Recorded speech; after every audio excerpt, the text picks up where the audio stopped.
अगर आप UP police 2026 का एग्जाम देने वाले हैं तो ये एक सिंगल क्लास आपके सभी क्वेश्चनों का आंसर दे सकती है। एक ऐसा तरीका आपको क्वेश्चन को लगाने का एग्जाम में जो आपको पूरे यूट्यूब पे कहीं नहीं मिल सकता। हर एक क्वेश्चन को लगाने का एक नया नजरिया हो, कैसे आप दूसरे से आगे निकल सकते हैं, वो सारा का सारा कुछ इस क्लास के अंदर बताया गया है। तो स्टार्ट करते हैं आज की क्लास में। परसेंटेज के हर एक टाइप के क्वेश्चन हम लोग डिस्कस करेंगे। इसकी इसी तरीके से आने वाले कुछ दिनों में हर एक चैप्टर के हर एक टाइप के क्वेश्चन आपको बता दिए जाएंगे, जहां से आप आने वाला 8, 9, 10 जून को आप सभी क्वेश्चन कर पाए। सबसे पहला टाइप का क्वेश्चन परसेंटेज के अंदर पूछा जाता है। कोई भी एग्जाम देने जाइए, वो यूपी पुलिस हो, एसआई हो या एसएससी का हो, एक इस टाइप का क्वेश्चन आपको मिलता है कि यदि ए का वेतन बी से 20% अधिक है तो बी का वेतन ए से कितने प्रतिशत कम होगा। इसको देखते ही 1 सेकंड के अंदर आंसर आना चाहिए। जैसे 20 देखते ही आपके पास आंसर आना चाहिए 16 सही 2/3। अगर 25 बोलता तो आंसर 20 आता, अगर 50 बोलता तो आंसर 33.33 आता। लेकिन ये कैसे आता है इसका नॉर्मली अगर बेसिक तरीका की मैं बात करूं तो 3-4 इसके बेसिक तरीके आते हैं एग्जाम में करने के लिए। सबसे पहला कि 20% को हम लिखते हैं 1/5। अगर 1/5 से कोई चीज बढ़ता है तो घटता है 1/6 से, और 1/6 की वैल्यू होती है। और ये तरीका होता है n/d से कोई चीज इंक्रीज होती है तो डिक्रीज किससे होती है, n/n+d से। अगर ये 1/5 है तो यहाँ पे n और ऊपर में n और d यानी 1 और 5 जोड़ देंगे, इसकी वैल्यू हमारे पास ये होती है। दूसरा तरीका ये होता है 20% को हम लिखते हैं 1/5, यानी 5 से कोई चीज अगर 6 हो गई है तो वापस इसको घटाना है तो कितना घटाना होगा, 1। कितना से 6 से, तो 1/6 की वैल्यू भी 16.66% होती है। ऐसे भी लगा सकते हैं। बट इन दोनों तरीकों से अच्छा एक और तरीका मैं बता रहा हूं। अगर आप परसेंटेज बेसिक में कुछ पढ़ाई किए होंगे तो अगर ये चीज आपने याद किया हो कि ये 1 होता है, 1/2 होता है, 1/3 होता है, 1/4 होता है, 1/5 होता है, तो अगर ये सीरीज अगर आपको पता है तो अगर हमने बोला 25% से बढ़ा तो आंसर उसके नीचे वाला, अगर 20% से बढ़ा तो आंसर उसके नीचे वाला, अगर 14 सही 2/7 से बढ़ा होगा तो आंसर क्या आएगा, 12.5% आएगा। सेम यही चीज उल्टा हो जाएगी, अगर नीचे वाली वैल्यू दिया होगा तो ऊपर वाला आंसर आ जाएगा। घटने के बारे में जैसे अगर क्वेश्चन में बोल दिया कि 20% से घट गया है, वेतन कम है, तो आंसर क्या होगा, 25% से बढ़ाना पड़ेगा। सेम ऐसे क्वेश्चन और देखिएगा जो ऐसे एग्जाम में आपसे पूछे जाते हैं कि चीनी की कीमत में 20% की वृद्धि की गई है। वृद्धि की गई है मतलब आंसर 20 से नीचे वाला कितना आंसर आएगा, 16 सही 2/3 आ जाएगा। और क्वेश्चन देखेंगे जैसे अगर क्वेश्चन ने बोला कि इस बार कम दिया गया, देखिए 25% कम, 25% कम मतलब इसके ऊपर क्या आता है, 33.33% आता। वैसे भी ये सब ऑप्शन हो ही नहीं सकते, क्योंकि अगर इससे कम है तो हमेशा इससे बड़ा सा आंसर आएगा। क्योंकि 25 के ऊपर क्या आता है हमारे पास, देखिए 25 के ऊपर क्या आता है, 33.33। अगर एक ज्यादा दिया होता तो हम कम वाला कर लेते। ऐसे सेम एक क्वेश्चन और देखिएगा कि यदि किसी कार्य में नियोजित लोगों की संख्या में 14 सही 2/7% बढ़ जाती है, उसी कार्य को पूरा करने के लिए आवश्यक दिनों की संख्या में कमी कितना करना चाहिए। अगर इससे बढ़ा है तो इससे कम वाले से आंसर होगा। इससे कम वाला कौन सा, 12.5 वाला। और ये ऐसा नहीं कि इसमें देखना, आपको सीरीज में देखना है। ये आंसर पॉसिबल नहीं, ये पॉसिबल नहीं है। और बाकी आप चाहें तो ऐसे भी कर सकते हैं, 1/7 से बढ़ा था तो घटेगा कितने से, 1/8 से। 1/8 की वैल्यू होती है 12.5%। तो एक टाइप तो ये हो गया आपको क्वेश्चन लगाने वाले। फिर हम बात करते हैं, एक क्वेश्चन और आता है इस तरीके से कि लगातार 2-2, 3-3, 4-4 सक्सेसिव चेंजेस आपके एग्जाम में पूछे जाते हैं। एक मशीन के मूल्य लगातार 3 वर्षों में इतने इतने की कमी की जाती है। प्रारंभिक मूल्य ये था तो 3 वर्ष बाद मूल्य क्या होगा, क्या इसको सॉल्व करने जाएंगे। अगर देखिए एग्जाम में लगाना है तो कौन सा तरीका है, और अगर बाकी भीड़ वाला हिस्सा बनना है तो कैसे बनना है, दोनों को समझिएगा। एग्जाम में लगाना तो हम देखेंगे 10% से कमी हुई, यानी कि 10 से 9 हुआ होगा, पहला चीज तो। फिर हमारे पास जैसे हमको देखा कि ये 9 हुआ होगा, यानी जो भी आंसर आएगा वो 9 से कटने वाला होगा। तो हमने देखा 4 2 6 2 8 1 9, 9 से कट जाएगा। 5 2 7 1 8 नहीं कटेगा। 3 1 4 नहीं कटेगा। 8 1 9 और 10 नहीं कटेगा। यही आंसर हो गया। बाकी जैसे सारी लोग लगाएंगे आपके साथ, वो कैसे लगाएंगे कि 10 से 9 हो गया। 15% को हम लिखते हैं 3/20, तो 20 से 3 घट के 17 हो गया। ये 1/5 होता है तो 5 से 1 घट के 4 हो गया। कुछ काटना चाहे तो काट भी सकते हैं, 20 25 100 और ये 1000 हो गया। और इधर वाला फिर गुणा करेंगे, फिर इधर की वैल्यू हमारे पास दिया है, इधर की निकालेंगे। मतलब ये कॉमन तरीका हो गया जैसे सभी लोग लगाने वाले हैं। लेकिन आपको एग्जाम में क्या सोचना चाहिए, डिविजिबिलिटी रूल। मान लीजिए 9 से कटने वाला 2 ऑप्शन मिल गया तो 17 से चेक कर लेंगे, 4 से चेक कर लेंगे। 4 से तो सारे ही कट रहे हैं, लेकिन तो भी आपको चेक कर लेना जैसा आंसर दिया होगा। इसके साथ साथ एक और चीज मैं बता देता हूं, maths by DP sir official app पे एक हमारा बैच चल रहा था यूपी का सिपाही बैच के नाम से। इस बैच की फीस थी 199 रुपीज, जिसमें 30 मैथ्स के सेट थे और 30 रीजनिंग के सेट थे। लेकिन आने वाले 10 दिनों के लिए, यानी कि जब आपका एग्जाम है, किसी बच्चे ने को अगर पढ़ना है, प्रैक्टिस रिपीट करनी है, तो इसकी प्राइस 11 रुपए कर दी गई है। 11 रुपए में आप 30 सेट मैथ्स का और 30 रीजनिंग का एक हाई लेवल का सेट कैसे एग्जाम में क्वेश्चन बनाना है उसके बारे में यहाँ जानकारी दी गई है। पढ़ सकते हैं जिनके पास समय हो। बाकी अगर आपकी प्रैक्टिस पहले से है तो कोई ऐसी जरूरत नहीं है, इस क्लास को भी देख के काम हो सकता है। जैसे इस क्वेश्चन को कैसे बनाएंगे, जो टॉप करने वाले स्टूडेंट है और एक कॉमन स्टूडेंट, दोनों में अंतर को समझिएगा। एक कॉमन स्टूडेंट क्या करेगा, ऐसे बनाएगा। कॉमन वाला तरीका मैं पहले बताता हूं कैसे लगाते हैं लोग, कि एक परीक्षा में ए ने 30% अंक मिले और वह फेल हो गया, नहीं 15 अंकों से फेल हो गया। बी को 40% मिले और वह जो मार्क्स था पासिंग में उससे 35 अंक अधिक प्राप्त कर लिया। तो एक कॉमन से भी थोड़ा अच्छा तरीका मैं बताता हूं, लेकिन हाँ एग्जाम वाला तरीका भी बताएंगे हम। ऐसे केस में बोलते हैं कि 30% पाया, अगर इसमें 15 नंबर और मिला होता तो ये पास हो जाता है। एक 40% पाया और जो इससे ज्यादा अंक आ गया, यानी अगर इसमें 35 कम कर दें तो ये दोनों पासिंग मार्क्स इधर भी है, पासिंग मार्क्स इधर भी है। हम परसेंटेज को एक तरफ कर लेते हैं 10% और नंबर को एक तरफ हमने कर लिया। ये हमारे पास कितना आ जाएगा, ये दोनों जुड़ जाएंगे तो ये वाली वैल्यू हो जाएगी 50। 10 की वैल्यू 50 तो हम बोलेंगे 100% की जो वैल्यू होगी वो होगी 500। अब ये 500 आ गया अधिकतम मार्क्स क्वेश्चन का, और आपसे मार्क्स नहीं पूछा गया अधिकतम मार्क्स, कभी कभी एग्जाम में यही पूछा जाता है। दूसरा क्या होगा कि अब इसमें पूछा गया पासिंग मार्क्स, तो पासिंग ये भी है और पासिंग ये भी है, तो हम या तो इससे निकाल लें या तो इससे निकाल लें। 30% पे तो पास था नहीं, इसके ज्यादा 15 नंबर और चाहिए थे, तो ये जो 15 है इस 500 का कितना होगा ये आपको गुणा करके निकालना पड़ेगा। भैया 0 0 कट गए, 3% और आ गया, मतलब 3% और कर लेंगे तो हमारे पास 33% आपका आंसर हो जाएगा। तो लगभग 90% से ज्यादा लोग इसी तरीके से क्वेश्चन को एग्जाम में सॉल्व करते हैं, जो कि गलत है। मतलब आप चाहें तो देखिए, इसको थोड़ा और ईजी बनाने के लिए आप ये एक और तरीका मैं बता सकता हूं, subtract the percentage add the marks, यानी जो परसेंटेज है ना उसको घटाना है। ये कितना है 10%, मार्क्स कितना है, ये दोनों को जोड़ देंगे 50, 10 बराबर 50 नंबर, तो 100 बराबर 500, तो 15 का कितना है, ये भी कर सकते हैं, लेकिन ये इसी का एक छोटा सा बस वो है। लेकिन आपको क्या करना है कि जो परसेंटेज का डिफरेंस है, जो हाई लेवल वाले स्टूडेंट के लिए है कि 10% जो है, यही जो 10% डिफरेंस है वो इनके वजह से हो रहा है, 15 और 35 नंबर की वजह से हो रहा है। ये जो 15 और 35 नंबर है ना, इनका रेशियो देखिए 5 से 3 बार, 5 से 7 बार, तो 10 की वैल्यू अगर इन दोनों के योग के बराबर आ गया, जैसे इनका जोड़ने में 10 तो आ नहीं रहा था, 3 और 7 जोड़ने में 10 आ गया, मतलब 3 बराबर 3%, 7 बराबर 7%। या तो इस 30% में 3% जोड़ लीजिए तो पासिंग मार्क्स आ जाएगा, या 40% में 7% घटा लीजिए तो भी आ जाएगा। तो ये डायरेक्ट निकाल सकते थे, ये मेंटली वाला क्वेश्चन था। अगर आप इसको इस तरीके से लिख के कर रहे हैं तो कहीं ना कहीं आप दूसरों से पीछे होते चले जाएंगे। चलिए आगे चलते हैं, नेक्स्ट क्वेश्चन और देखते हैं। एक शहर की जनसंख्या पहले वर्ष 10% बढ़ती है, दूसरे वर्ष 20% घटती है, तीसरे वर्ष 30% बढ़ती है और जनसंख्या इतनी है 3 वर्ष बाद। क्या इसको पूरा सॉल्व करना चाहिए? नहीं, डायरेक्ट कैसे लगाएंगे? 10% बढ़ती है, जैसे हमने देखा कि 10 बढ़ती है मतलब 10 से 11 होती होगी, यानी जो आंसर आएगा वो 11 से कटने वाला नंबर होगा। अगर एक ऑप्शन है तो पहले तो वही आंसर कर लेंगे। तो 11 से कटने के लिए हमारे पास क्या होगा, ये देखिए 11 से ये सीधा कट रहा है, 5 और 1 मिलकर 6, ये नहीं कटने वाला है, 12 कटता नहीं है, और ये वाला एक बार चेक कर लेते हैं 0 0 1 5, ये भी नहीं कटने वाला। मतलब एक ही ऑप्शन है, तो हमको आगे जाने की जरूरत है ही नहीं क्वेश्चन को लगाने के लिए, हम सीधा सीधा आंसर कर सकते हैं। बाकी कॉमन स्टूडेंट क्या करेगा, पूरा लगाएगा कि 10 से ये 11 होगा, 20% घटती है 1/5 है तो 5 से ये 4 हो जाएगा, फिर 30% बढ़ती है यानी कि 10 से ये 13 हो जाएगा। कुछ काटना चाहे तो काट भी सकते हैं, 10 गुणे 10 और ये हमारे पास कितना 500 हो जाएगा। 13 चौके 52 है और इसमें हम जोड़ लेंगे तो हमारे पास 5 7 2 हो जाएगा।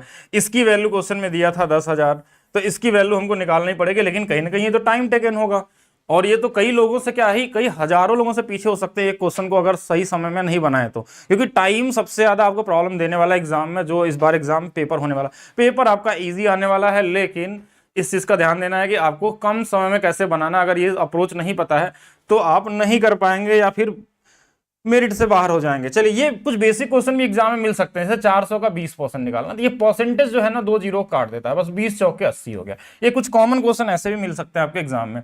किसी संख्या का 25% 50 है, 25% 50 है, यानी इसकी वैल्यू अगर 50 दिया है, ये इसका 2 गुना है, तो संख्या अपने आप में 100% होती है, ये भी इसका 2 गुना यानी कितना हो जाएगा 200। ये मेंटली लगाने वाला क्वेश्चन है, लिखने की जरूरत नहीं होनी चाहिए। इसको ऐसे भी कर सकते थे, 1/4 25% को हम लोग लिखते हैं, तो 1 की वैल्यू अगर 50 है तो 4 की वैल्यू 200 हो जाएगी। ऐसे भी कर सकते थे कि 25% की वैल्यू अगर 50 दिया है, 100 की वैल्यू निकालनी है, तो ये इसका 4 गुना है, तो इसमें भी 4 गुना कर सकते हैं, जैसे चाहे वैसे निकाल लीजिए। कुछ कॉमन क्वेश्चन ऐसा, कुछ ऐसा कंपेयर वाला भी क्वेश्चन आपके एग्जाम में मिल सकता है, जैसे कि 50 ग्राम 2 किलोग्राम का कितना होगा। 50 ग्राम जो हमारे पास है, 2 किलोग्राम मतलब 2000 ग्राम होता है। ग्राम दोनों को सेम यूनिट में रखना है। ये एक जीरो से एक जीरो कट जाएगा, 5 से कट जाएगा, यानी 1 और ये 40 का अनुपात आ गया। एक जो है इस 40 का कितना परसेंट होता है, तो 2.5% आपको पता होना चाहिए। ठीक है, ये भी कॉमन है, नहीं पता है तो 100 से गुणा कर लेंगे 1/40 में। एक संख्या को पहले 10 की वृद्धि की जाती है, फिर 10 की कमी। अगर ऐसा कोई क्वेश्चन आ जाए जिसमें दोनों सेम सेम वृद्धि या कमी होती है, तो स्क्वायर करके 100 से भाग देना। जैसे 10 का स्क्वायर 100 और 100 से भाग देंगे तो 1% आएगा। ऐसे केस में हमेशा डिक्रीज होता है, इंक्रीज कभी भी नहीं होता है। तो इसका आंसर क्या होगा हमारे पास, 1%। डिक्रीज वाला आपका क्या होगा, राइट आंसर होने वाला है। नेक्स्ट क्वेश्चन, ऐसा तो है नहीं कि हर बार आपको सेम ही मिले, जैसे कि दोनों सेम से मिले, अलग अलग मिल सकते हैं। कि 15% की वृद्धि है और 20% की कमी है, तो सक्सेसिव भी जा सकते हैं। 15 की वृद्धि है तो +15 -20, फिर +15 इंटू में -20 गुणे में 100, ऐसा भी कर सकते हैं। ये वाला -5 आया, यहाँ माइनस है, ये इससे 5 बार में कट गया, ये इससे 3 बार में, -3 और आ गया, यानी कि ओवरऑल -8% आया है। -8 का मतलब होता है डिक्रीज होना, अगर प्लस में आता तो पॉजिटिव होता।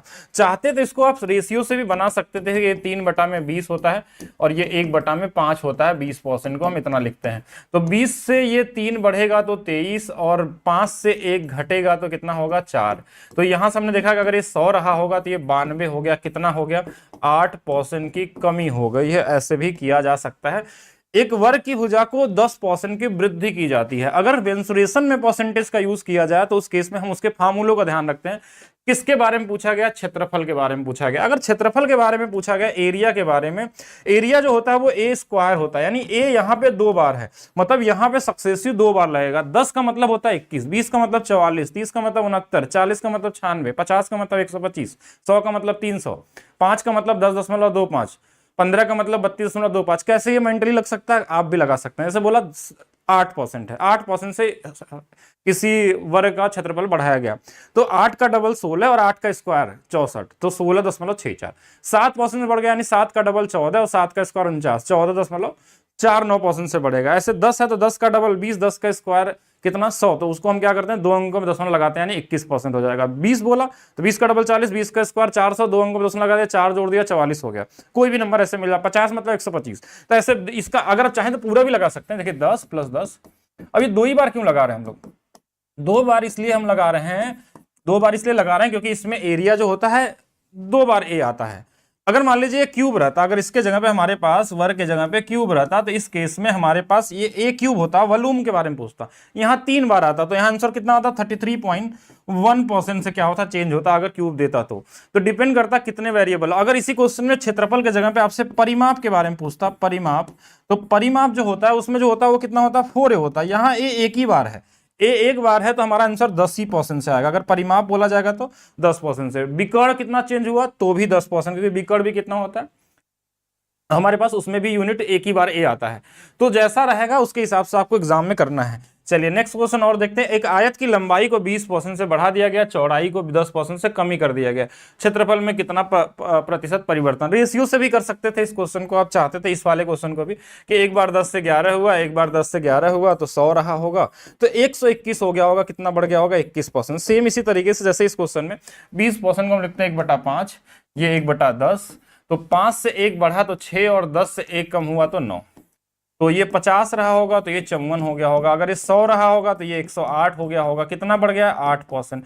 चाहे तो आप इसको इंक्रीज हुआ, चाहे तो आप सक्सेसिव से भी लगा सकते थे कि पहले 20 की वृद्धि हुई है, फिर 10 की कमी हुई है, फिर 20 गुणे में -10 बटे में 100, बस इतना ही करना। तो ये वाला यहाँ से 10% और यहाँ से -2%, यानी 8% का हमारे पास प्लस में आंसर आया, यानी इंक्रीज होगा। माइनस में आया तो इसका मतलब डिक्रीज होने वाला है। यदि किसी वृत्त की त्रिज्या को 2 गुना करने का मतलब क्या होता है, 2 गुना मतलब 1 से 2 होना, मतलब 100% बढ़ाना। 100 से 200 मतलब 100% बढ़ गया, तो 100% बढ़ाया गया। 2 गुना का मतलब हम ये भी बोल सकते हैं कि 100% से इंक्रीज किया जाए। तो क्षेत्रफल में कितना परिवर्तन होगा। अगर क्वेश्चन में एरिया के बारे में चेंजेस पूछा जाए, एरिया, तो हमने बताया था ना 100 का मतलब 300 होता है, यानी आंसर कितना आएगा, 300%। अगर यही मान लीजिए 50 रहता तो आंसर कितना आता, 125 आता। क्यों, क्योंकि एरिया जो होता है इसके अंदर में आर जो होता है हमारे पास 2 बार होता है। अगर सक्सेसिव भी लगाएंगे 100 + 100, 100 गुणे में 100 बटे में 100, तो ये हमारे पास 300% ही आएगा। अगर हम इसको ऐसे भी कर दें कि 100% इज इक्वल टू 1/1, यानी एक से बढ़ेगा दो, एक से बढ़ेगा दो, दो बार करेंगे, यानी एक से बढ़ गया कितना हो गया, 4 हो गया, कितना बढ़ गया यहाँ से 3, 3/1 कितना 300%। ऐसे भी कर सकते थे। अच्छा, इसी केस में आपसे एरिया ना पूछ के आपसे परिधि के चेंजेस के बारे में पूछा जाए कि परिधि कितना चेंज होगा, परिधि, तो परिधि जो होता है वो 2πr होता है। पाई से कोई मतलब नहीं, आर वहां कितने बार आया, वेरिएबल जो होता है जो चेंज हो सकता है, रेडियस चेंज हो सकती है, पाई चेंज नहीं हो सकता, दो चेंज नहीं हो सकता।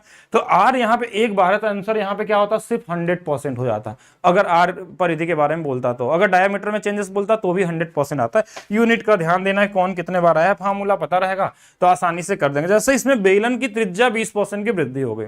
अब पूछा होगा वॉल्यूम के बारे में या पेरीमीटर के बारे में पूछा जा सकता है। तो यहां पे एक चीज का ध्यान रखेंगे, अगर हमसे यहां पे वॉल्यूम के बारे में बोला गया तो ये फार्मूला पता होना चाहिए, πr²h। आर यहां पे दो बार है, यानी ये 20% हमारा दो बार बढ़ेगा। और हमारे पास जो हाइट है, हाइट 10% की कमी, यानी हाइट 10% एक बार कमी होगी, और ये दोनों बढ़ने वाले हैं।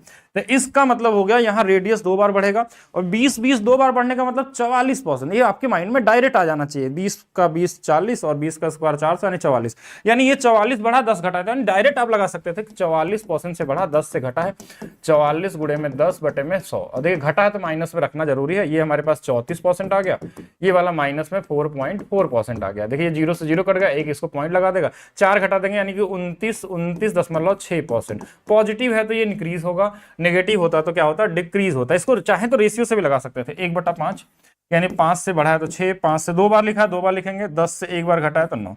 ऐसे भी करते तो आप करके निकाल सकते हैं, वही सेम ही चीज आने वाली है। लेकिन इसी क्वेश्चन में अगर आपसे बोलता कि कर्व सरफेस एरिया में चेंज होता है, इसमें आयतन ना देके यहाँ बोलता कि CSA के बारे में चेंज होता है, curve surface area of cylinder कितना चेंज होगा, तो ये तो होता है 2πrh। तो पाई से मतलब नहीं, यहां आर एक बार है और एच एक बार है, यानी कि यहां पे एक ही बार बढ़ेगा, 20% बढ़ेगा और 10% घटेगा।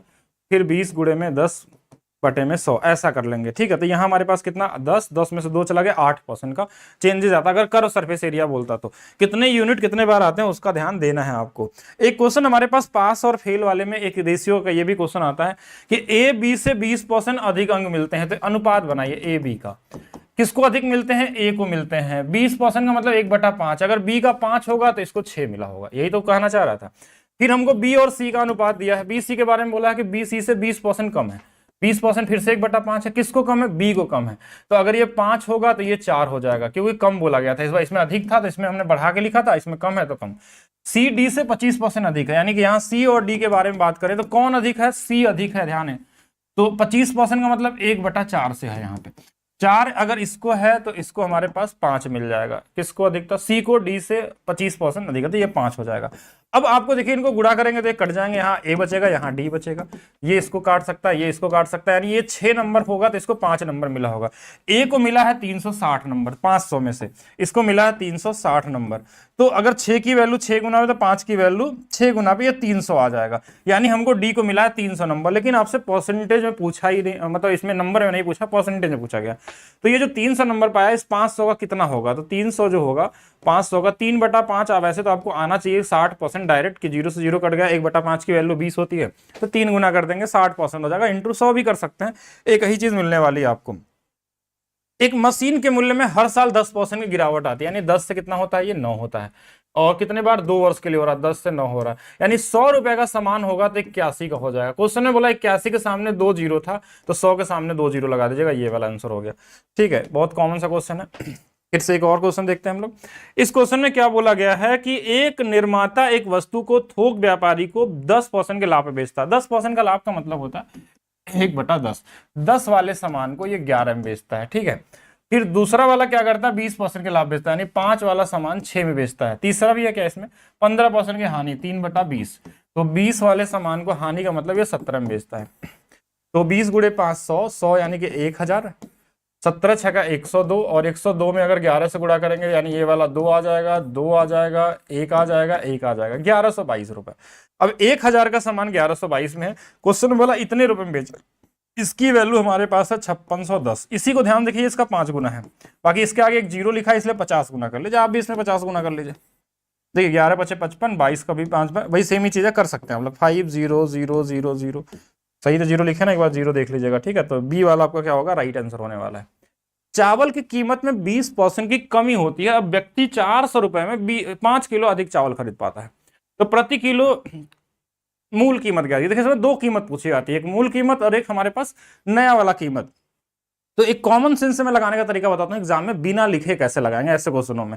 तो अगर ये 20% की कमी नहीं होती तो क्या 5 किलो अधिक चावल मिल पाता उसको, क्योंकि उसके पास तो 400 रुपए थे, 20 की कमी हुई 5 किलो ज्यादा, यानी इस 20% की वैल्यू है कितना, 5 किलो। तो 100 की वैल्यू 25 किलो, यानी अभी उसको मिल रहा है 25 किलो चावल, पहले मिलता था 5 किलो, अभी ज्यादा मिल रहा था 5 किलो कम मिलता होगा, 20 किलो मिलता था, 20 किलो से भाग दे दीजिए, 20 रुपए हमारे पास कीमत आ गई। इतना ही करना था मेंटली, देखिए ऐसे समझिएगा, 20 की कमी होने के वजह से ही हमको 5 किलो चावल अधिक मिल रहा है, यानी 100% अगर मैं बात करूं इसका 5 गुना है तो 5 गुना 25 किलो, यानी अभी जो चावल खरीद रहा है 25 किलो। अगर अभी का मूल्य पूछेगा तो हम 400 में, अगर अभी यानी कि न्यू प्राइस पूछा जाए, न्यू प्राइस, तो हमारे पास 400 में 25 से भाग दे देंगे, हमारे पास कितना आ जाएगा, 16 रुपए आ जाएगा।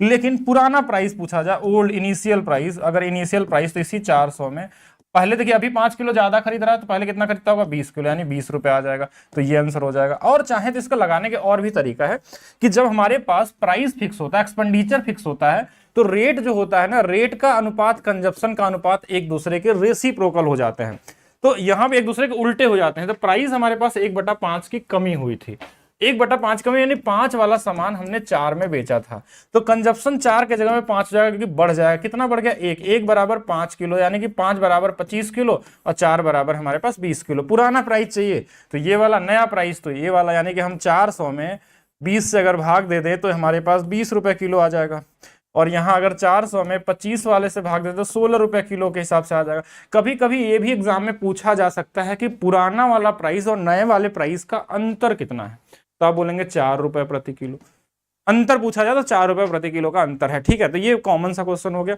इसमें कुछ भी आ सकता है, डायरेक्ट और भी तरीके इसके होते हैं, लेकिन ज्यादा मत समझिए, कंफ्यूज हो जाएंगे।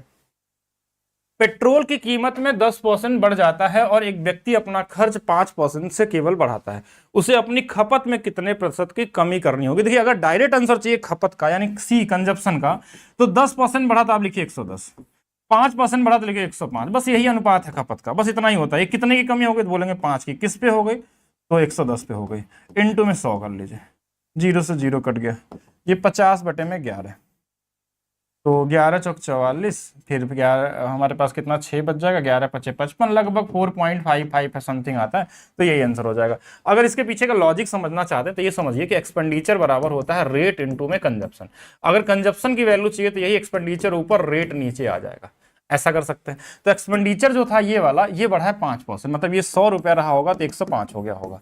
रेट के बारे में अगर देखें तो नीचे है रेट, तो रेट कितना बढ़ा था 10%, 1/10, या हम 100 ही मान लेते हैं कि 10/100 रहा होगा। तो अगर ये 100 रहा होगा तो ये 110 हो गया होगा, ये अनुपात कट जाएगा। अब देखिए ये वाला इधर गुणा हो जाएगा, तो यानी 110 वाला सामान 105 में आ जाएगा। तो यही तो था कंजप्शन का रेशियो जो डायरेक्ट हमने लिखा था।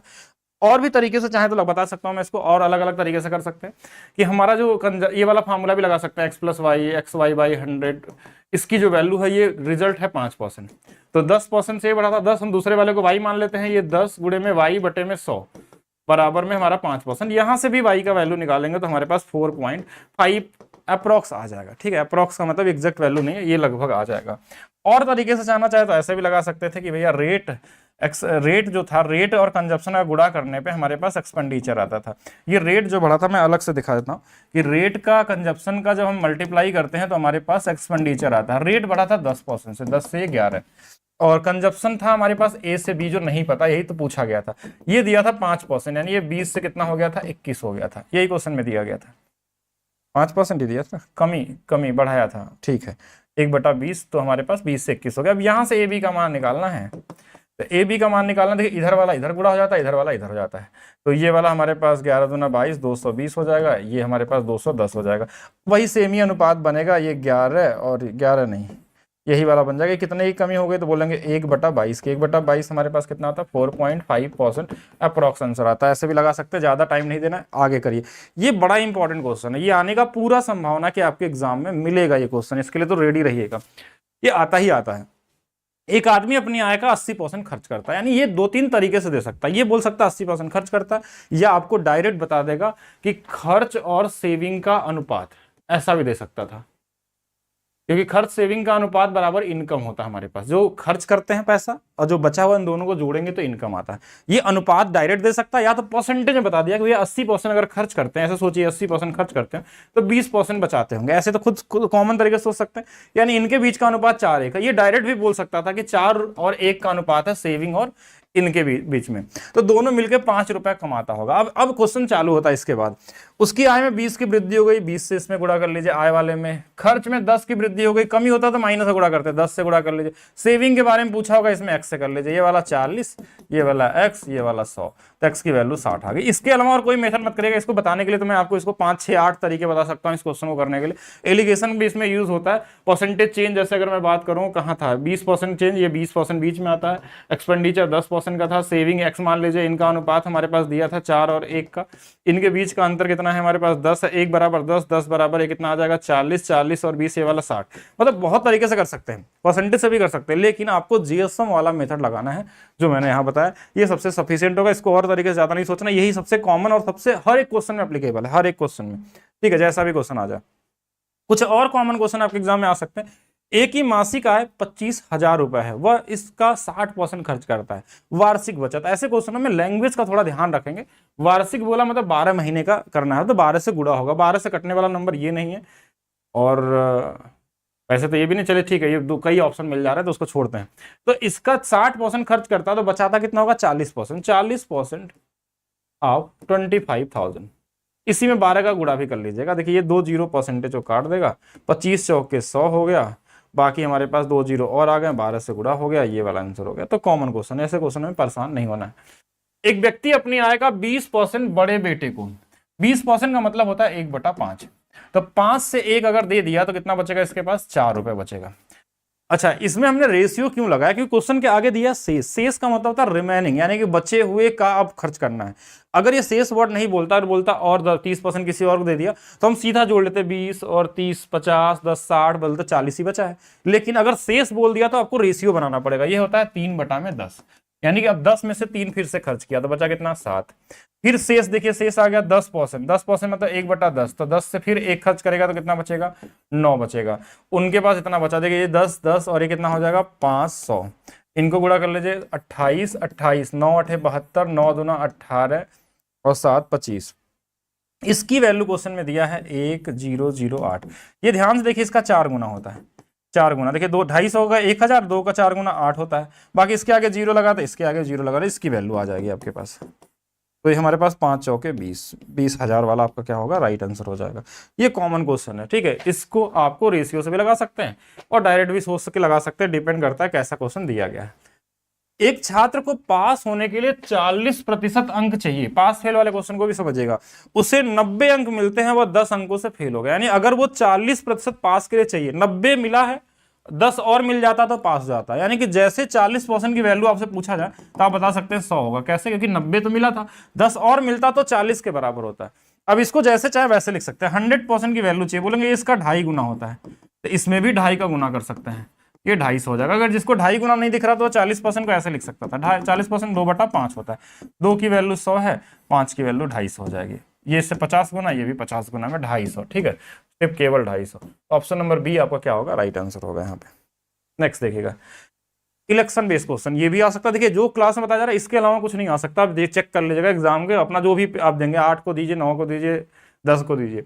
2 उम्मीदवारों के बीच एक चुनाव में विजेता को कुल मतों का 60% मिला और 400 वोटों से जीत गया।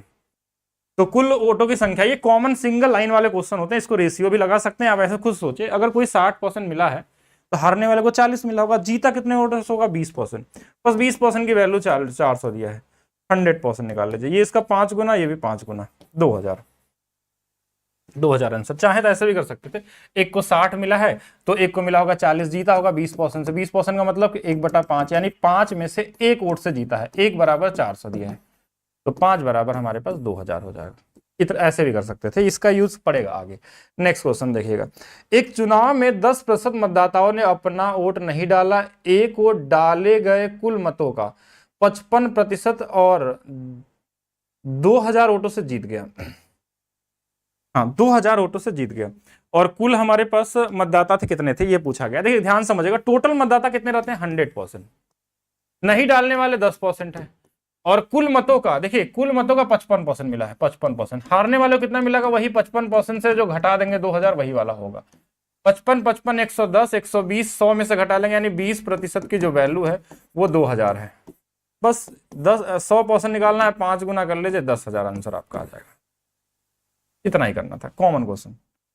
नेक्स्ट देखिएगा, दो उम्मीदवारों के बीच एक चुनाव में 20% मतदाताओं ने अपना वोट नहीं डाला, डाले गए वोटों में 10%। जैसे क्वेश्चन में अगर ये दे देना कि जो जीतने वाला या हारने वाला है वो वैध मतों का पाया है, कुल मतों के जगह पे वैध दे देते, इसके केस में आपको रेशियो यूज करना सबसे आसान तरीका 20% यानी 1/, जैसे अभी हम लोग कर रहे थे पिछले वाला क्वेश्चन, 1/5 मतदाताओं ने वोट नहीं डाला, मतलब 5 में से 1 नहीं डाला होगा तो डाले कितने होंगे। रिमेनिंग वाला क्वेश्चन जो था, जैसे 5 रुपए में अगर 1 खर्च कर दिया, कितना बचा, 4 बचा।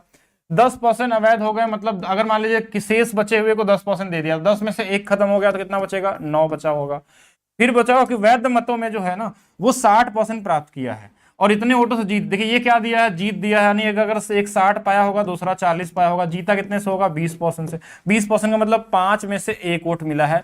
1 क्यों लिख रहे हैं, क्योंकि ये जो वैल्यू है ना, जीत की वैल्यू दी गई है। बस हो गया आपका आंसर, 5 गुणे 5 25 और ये 250, 9 चौके 36, 36 की वैल्यू दिया 288, क्या आगे 0।